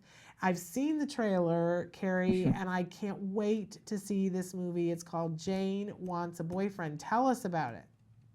Yeah, so Jane Wants a Boyfriend focuses on a young woman on the autism spectrum who is actually searching for her first relationship. And it's a topic I'm very passionate about because the time I came on to consult for Jane Wants a Boyfriend was actually at the same time I was writing my second book called Autism and Falling in Love. So they basically were both the same subject, and I was kind of just on board from the start. And the director, William Sullivan, reached out to me, based in New York, and we literally just grabbed Starbucks one day and we started talking, and then next thing you know, he asked me to come on board as an autism consultant. So the film is great. It really discusses a lot about autism, but it's also just a beautiful story of just someone trying to gain a relationship and fall in love for the first time. So really excited, March 25th. It's going to be a great day. And just from seeing the trailer, it seems as though it's a lovely depiction of the honesty of anyone searching for love, and how difficult that can be, because we all have things that are very particular to us, and trying to share that with another person in the world. Ooh, it's a dicey thing. It is. But it seems like there is a lovely sense of humor and a sensitivity about it that is just delightful. I got to be honest, I've been waiting for somebody to make a movie like this, because I think the payoff of it is that it's going to make it easier for a lot of people on the spectrum to broach this subject, and for a lot of people who are dating people on the spectrum to have a wider acceptance of, oh, that's just like, that's their thing, this is my thing. So good job, Carrie. Thank you so much. For being involved. And the young woman who plays the girl who is on the autism spectrum, what was it like working with her? Because she seems like she's doing an amazing job in the film. Yeah, her name is Lisa Krause, and I actually met her a little while later after I met Will, and she really did a phenomenal job. Really understanding the autism spectrum. We had several conversations just talking about autism awareness in general, and then really just how you go about a topic as sensitive at times as autism and love. And the one thing I remember telling her is that there is such a misconception in our autism community that people with autism can't feel empathy and love. And what I told Lisa was basically that, I've had several relationships, and I've thrived in several relationships in the past. And, what you're doing by taking on this role is you're breaking down barriers for young adults and adults who might have a few quirks that are different than other people, but still want to pursue relationships. Because at the end of the day, a lot of these kids I mentor today who are high school age, want to get into their first-time relationships. And I told her that what you're doing, bringing autism to film and bringing it into entertainment, and the awareness that you're going to bring from this role is going to help so many individuals. So just a delight, easy, fast learner, and really brought a realistic portrayal. I think people are going to be moved by her performance in the film. Absolutely, and I love that we get to see her relationship with her sister, because so often the siblings get left out of the equation. I love the young man who's playing the love interest. I thought he was delightful in the trailer. I can't wait to see the rest of the performance. And it's just the little snippet that I got to see of the parents and the way they approach the fact that their other daughter is wanting to find this looks absolutely delightful and honest and real. It just really made me excited. I said, oh my gosh, this is a film that I really can't wait to see. So Carrie, what's the website for the film so that people can be following along and like it on Facebook? What's all that information? Sure. So you can follow Jane Wants a Boyfriend anytime. Their website is JaneWantsABF.com. So instead of Jane Wants a Boyfriend, it's just Jane Wants and then ABF.com. And then also you can find them with the same address also on Facebook and Twitter, facebook.com/JaneWantsABF, and then Twitter, JaneWantsABF.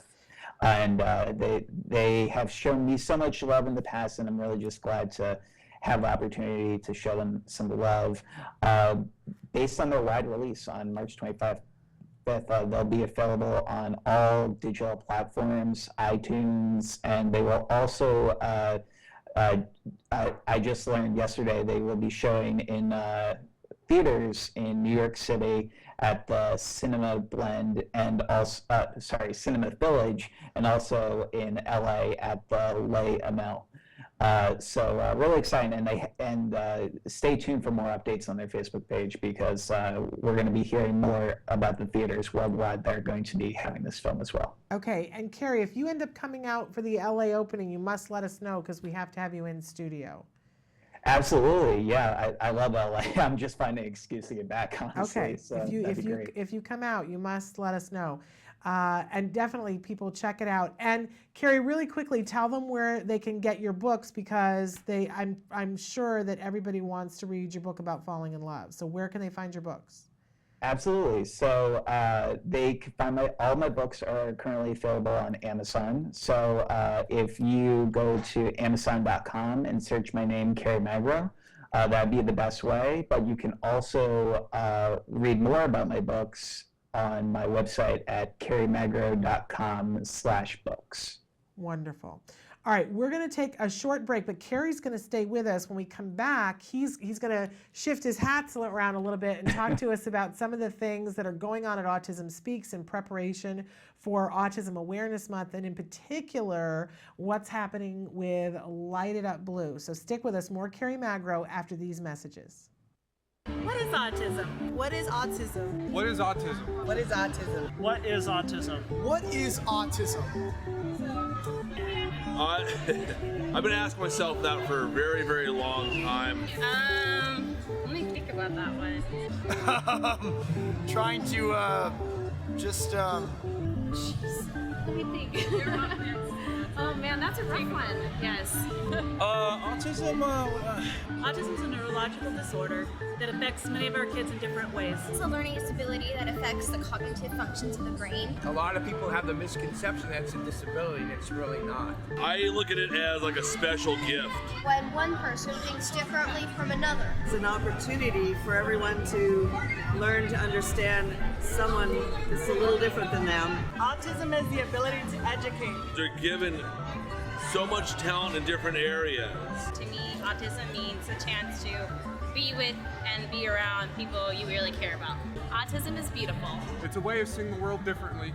Always unique, totally intelligent, and sometimes mysterious. Happiness that comes out of my son's hard work. It's a movement. Unpredictable. That's right. Awesome. Love. The field I want to work in. Laughter, fun, joy. Autism is beautiful to me. I want you to remember these 3 words. There is hope.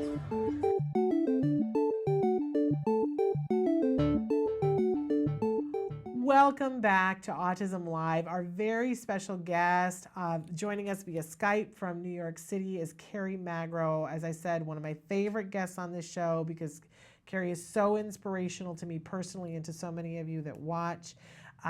Carrie is joining us from headquarters, Autism Speaks headquarters in New York City, where you work in the social media department and you're part of what happens on Facebook and Twitter and all those wonderful things, Carrie.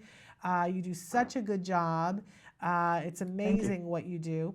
But we wanted for you to talk a little bit about this year's Autism Awareness Month, and in particular, what's happening with Light It Up Blue this year? Absolutely. So since the last time I was actually on the show, I received a promotion from Autism Speaks. So I'm now the producer of social media and digital content. And one of the things that entails is I'm actually doing a lot more online content for Autism Speaks. And one of the things that we're really emphasizing this year is Breaking Blue News. And Breaking Blue News is a focus on us sharing all the great stories and all the great buildings that plan on going blue, people in our local communities who are wearing blue, who are laying their houses up blue. We're really trying to make sure that we so much of our emphasis of Autism Awareness Month is on awareness, but this year, more than anything, I think we want to turn awareness into action, and we want people to pledge to wear blue on World Autism Awareness Day on April 2nd, and throughout the month of April for Autism Awareness Month. And people could do that by going to our website, autismspeaks.org/LIUB/pledge. And it's one of our newer initiatives, and it's something we're really excited about.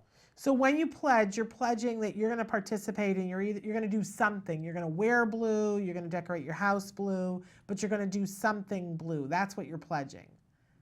Yes. The real emphasis this year is wearing blue. We want as many people as humanly possible to wear blue t-shirts, wear the puzzle piece. We really want it to be more of a community aspect in many instances, and also just getting as many people excited about going blue and wearing blue.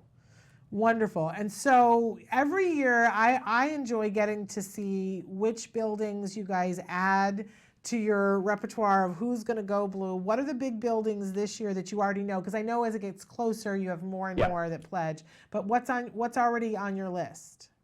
So we've actually done a few Breaking Blue News items on autismspeaks.org so far, and some of the big ones is the Burj Khalifa in Dubai, the tallest building in the world, is actually going blue this year. So that was amazing to hear. And then just a few days after we announced that, we also announced that the CN Tower in Canada, the tallest structure in Canada, will also be going blue. And then, of course, we also have some of our fan favorite buildings that have been going blue for years in the Empire State Building, and for a second year this year, the One World Trade Tower will be going blue.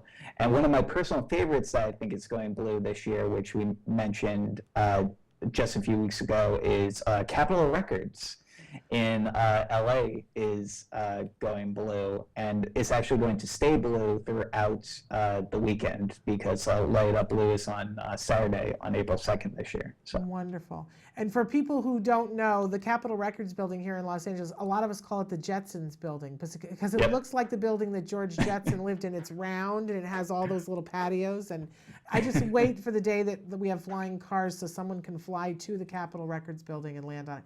So that's awesome that that's going to Yeah. be blue. It's a very exciting, and I know that there are people who, you know, they go, well, I don't really know what good it does. They're the naysayers. That's Right. they say, I Yeah. don't really know what good it does to light things up blue. And I always say, you know, I don't know what everybody else's story is, but in my own life, something happens every single year that we light it up blue. Something happens that wouldn't have happened if it weren't for the fact that we lit it up blue. Someone gets to find out about something that either helps their family, or there have been times when we've lit it up blue and it made a difference in my son's life because somebody was nicer to him because before they were like, you know, why is he doing that? And then they just had more patience. That it does make a difference. It absolutely makes a difference. And I personally, I love it on that day when I drive, when we go around the neighborhood to see, you know, who has lit it up blue, and every year there are more. And my son walks taller and he feels more pride. I think it's a wonderful, wonderful thing, and you do a beautiful job of both setting it in motion and covering it and sharing it with all of us, Carrie, so that we feel that excitement and that hope that I think is so, so vital and that our community needs. Yeah, and we are over here just really excited for this year. Going into the 7th year of Light Up Blue, we've really built so much momentum over the years, and you know, my personal story of being an autism advocate and becoming an autism advocate when I started college when I was 19 years old was around the same time that World Autism Awareness Day became, the UN proclaimed April 2nd as World Autism Awareness Day. And that was actually one of the first times I really understood just how big autism awareness is around the world. And to see it grow not only with World Autism Awareness Day, but then Light It Up Blue as well, and getting these people to start a conversation about when anyone sees a building go blue or someone wears blue on April 2nd, you know, seeing the people's conversations they start, asking people why blue, like it doesn't only go towards our community, but it expands to the world. I mean, we trend on Facebook, we were trending on Twitter last year, and it goes viral, and it's so amazing to see. Just as a self-advocate myself, but also to help in the lives of over 70 million individuals worldwide who have autism, and helping shine a light on their stories and help them as well. And again, where can people go to get more information about Light It Up Blue? Absolutely. So we encourage everyone to go to autismspeaks.org/LIUB. It's an amazing website with so many different resources on how you could light up blue, how you could light up blue on your social media pages, resources, flyers, but then also how you can get involved. And one of our big focuses this year is people pledging to wear blue by going to autismspeaks.org/LIUB/pledge. Spectacular. Now, Carrie, have you got 2 more minutes that we can keep you for 2 more minutes? Absolutely, yeah. I would love I would love for you to talk just a little bit about your TV show, Different is Beautiful. Yes. So last summer, I got an amazing opportunity from a local cable TV show in my hometown of Jersey City, New Jersey, called Hudson Media Group, and they have their local Comcast channel. And one of the people who was in charge of it, his name is Pat Amelia, had heard my story about being a national speaker, and he reached out to me and asked me if I wanted my own show. And just a few days after he put out that initial ask, I had a concept for a show, and I wanted to call it the Different is Beautiful show because I've been inspired by Temple Grandin's quote, "Different, not less," for so long. And I really think it goes true to Different is Beautiful. Our title is Different is Beautiful, and then our subheading is Normal is just a drier setting. So what we try to do with the show is we just try to highlight the stories of people overcoming obstacles and adversity in their life, and just showing the world that, you know, even if someone's a little different, I mean, they could have a beautiful story too. So it airs weekly, and it's available on live stream as well on differentisbeautifulshow.com, Wednesdays at 7 p.m. Okay, and when it's not live streamed, can we see the recorded versions of it? Are those archived? Absolutely. Okay. So it live streams, and then it's available for anyone to go check out anytime. Okay, fabulous, because we can't get enough of you, Carrie. You're such an inspiration to so many of us. Thank you for everything that you do. And when you come out to LA, you promise I have to get to meet you in person. Absolutely. We'll make it happen. Okay. Thank you for being with us, and give our love to everybody there in New York. And we can't wait to see the film Jane Wants a Boyfriend. Thank you so much. All right. Take care, Carrie. You too. We're going to take a break, and then we're going to be back to close out the week and tell you what's happening next week, because it's a big week here again at Autism Live. Stick with us.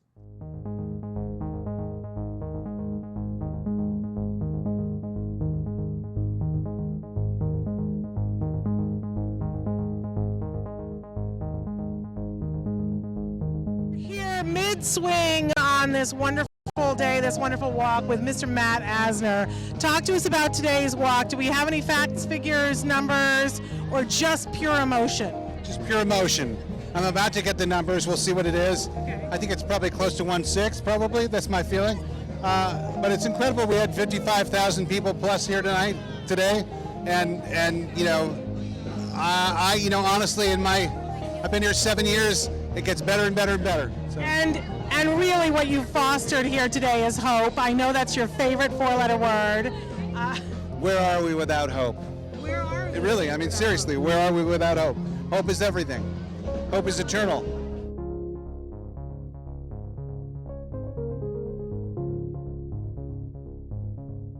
This is a pretty big event. Every year I love it. What does this event mean to you?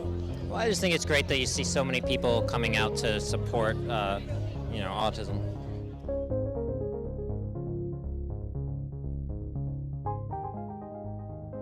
So we're here with Max Burkholder. In your life, there's a whole community of people that are going to love you no matter what you do, no matter where you go, no matter what you do, and that's the autism community. Are you okay with this? Is this a good thing? I'm pretty okay with it. This seems to be a pretty happy, supportive community. Well, what did you learn about autism through portraying this wonderful character? Sort of the individuality of it. You know, like with autism spectrum disorders, a tendency is to sort of generalize everybody with sort of the same degree of affliction as sort of exactly the same, and very, you know, very generalize them a lot. But something I found while just talking to everybody, and that I tried to put into the characters, just the sense of individuality that all of them have, everybody has. And so at a certain point it became not really even portraying autism, it just sort of became portraying the character.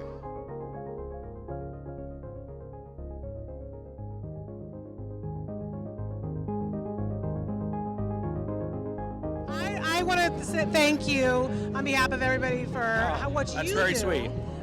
To bring awareness and to raise money. That's a tremendous, tremendous legacy. But as a dad, you've got other things that you're doing as well. Yeah. I want to know, as a family, if you have any advice, what's been something that's been helpful to you personally? You know, get your autistic kids out in the community. I mean, my son's got a guide dog, so he goes to a lot of cool places. He surfs, he skis, does gymnastics. He's actually trying Hebrew school. I'm not quite sure if he knows what's happening there, but he does all kinds of cool things, and he has a lot of friends. Right now, most of his friends are the adults who take care of him, and over time, hopefully he'll have more friends who are his age, and you'll see him walking around, and people won't be nervous around him. The dog's been very helpful with that. It's like the dog is like the most infectious thing in the world. Like, everybody wants to be near the dog, and he sees that, and he gets some of that affection laid onto him. So as a family, you know, we're just there to support Tyler and make him happy.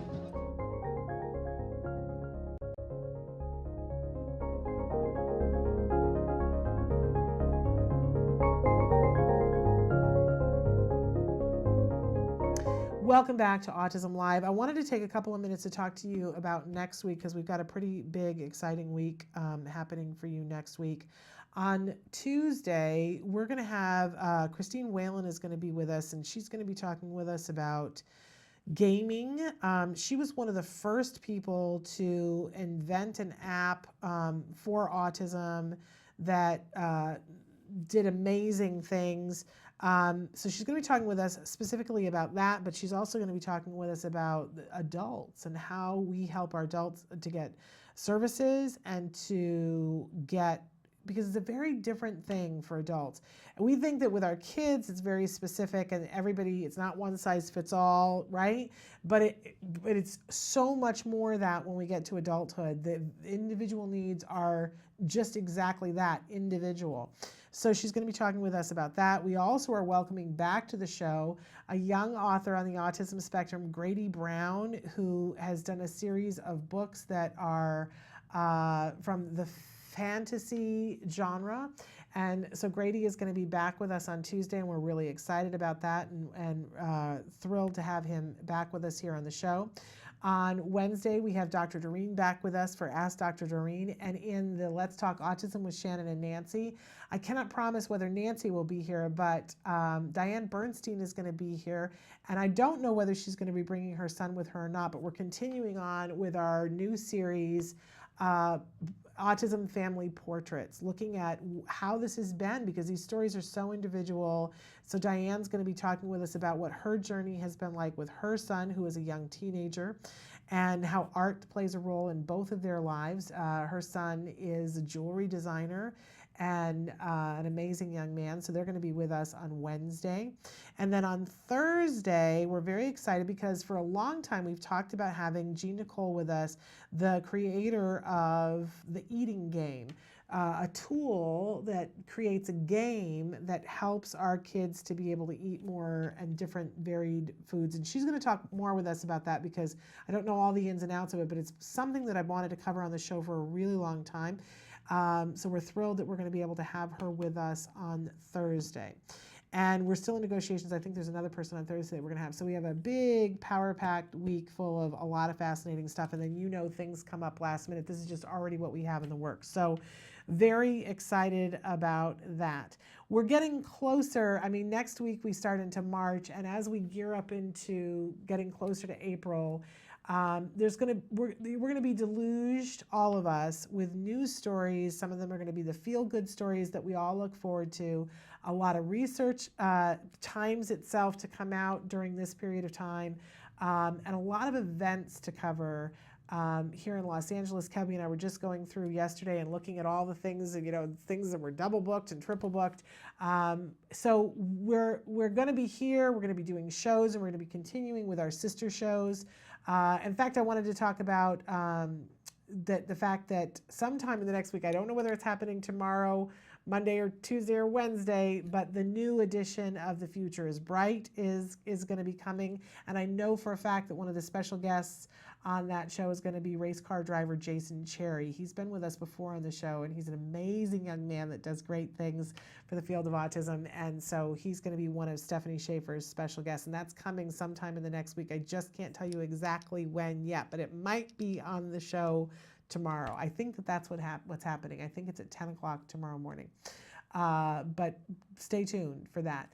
We're going to be continuing with our sister shows, but you may notice that we'll be doing fewer shows in March, getting ready for some of our segments in April, and being at events. We're still going to be doing shows, but there might be one less a week because we've got to get to those special events. We're not leaving you.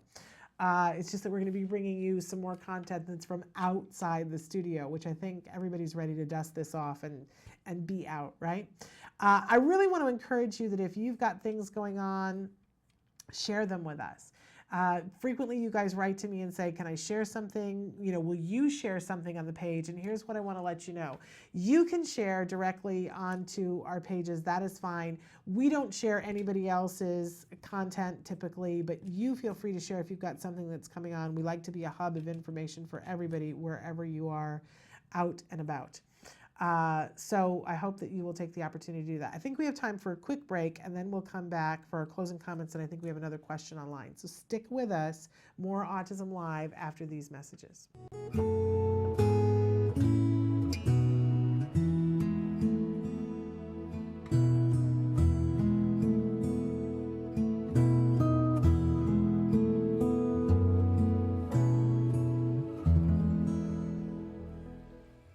So we're going to do down dog next.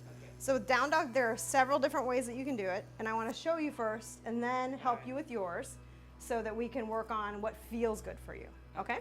All right, because there's no right way to do it. It's more about what your body likes, right? So for me, what I'm going to do is start off with my hands at the top of my mat, my headlights. My fingers are aiming towards the top of my mat, and then I'm going to tuck my toes. And then my head is also going to drop, and I'm going to look between my toes. Okay. And my body should be, or hopefully, like an A shape. Or V. Or V, yes. Upside down V. Yep. And so if your quads are tight or your hamstrings are tight, you might need to bend your knees a little bit. Then it's a U. Or if your shoulders are a little strained or a little tight, remember to push in through your feet. But also sometimes what feels really good is going down on your forearms, like this. You can actually start out this way instead, it's a little easier. So your forearms rest on the floor. You still tuck your toes, and then you're still looking between your toes. But rather than being on your hands then, your weight's along your hands and your forearms.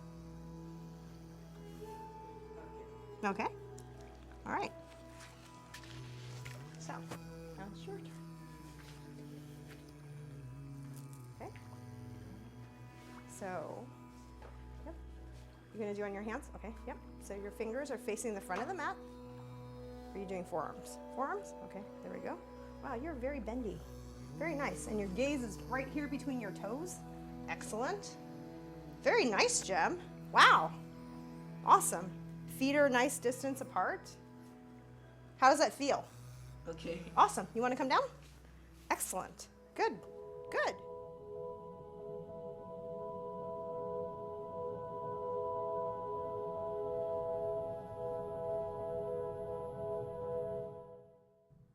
Welcome back to Autism Live. Quick note, we asked earlier today on Facebook what characters from a movie do you think have depicted autism really well? Because we've been talking about autism in movies. Oscars are happening this week, and we had special guests from the movie that's coming out tomorrow, Jack of the Red Hearts, and we just had Carrie Magro on, who consulted for the movie that comes out a month from today, the movie Jane Wants a Boyfriend. So it was a very fitting topic all this week, and so Mike Hipple wrote into us and said, does a book count? And he mentioned a book that I'd never heard of before. I asked him for the title. So the title of the book is Al Capone Does My Shirts. And I've not heard of this book before, Mike, but Mike wrote in and says it's about a family in the 1930s who is living on Alcatraz Island, and one of the characters is on the autism spectrum. Well, I can't wait to get this. This is a Newbery Honor selection and a California Young Reader Medal in 2007. And it seems like there are additional books, Al Capone Shines My Shoes and Al Capone Does My Homework. So definitely going to check that out because it features a boy who's 12 years old who has a sister who has an autism spectrum diagnosis. And again, it's taking place in the 1930s. So there's probably a pretty antiquated look at what autism is. But Mike recommends it, and that's enough for me. In any case, thank you. Okay, and here it says it has 2 sequels, Al Capone Shines My Shoes and Al Capone Does My Homework. I think it's so important when we have the opportunity to put books in the hands of our kids that have a character who have autism or have somebody who's dealing with a character with autism and doing it favorably. I think that that's a wonderful thing that we can do. And obviously, films have the ability to change the world. So definitely check out Jack of the Red Hearts, and in a month, definitely check out Jane Wants a Boyfriend. In the meantime, I encourage you to follow them on Facebook so that you can get updates of things that are happening. It's a great way to support.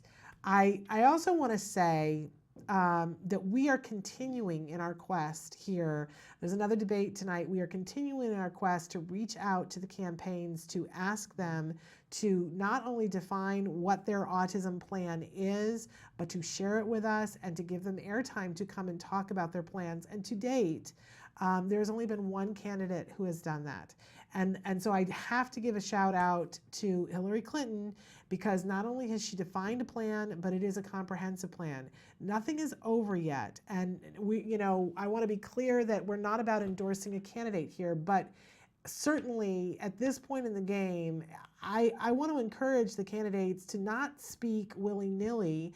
This is a growing population. Please, if you're in favor of a candidate already, you've picked a candidate, please reach out to them.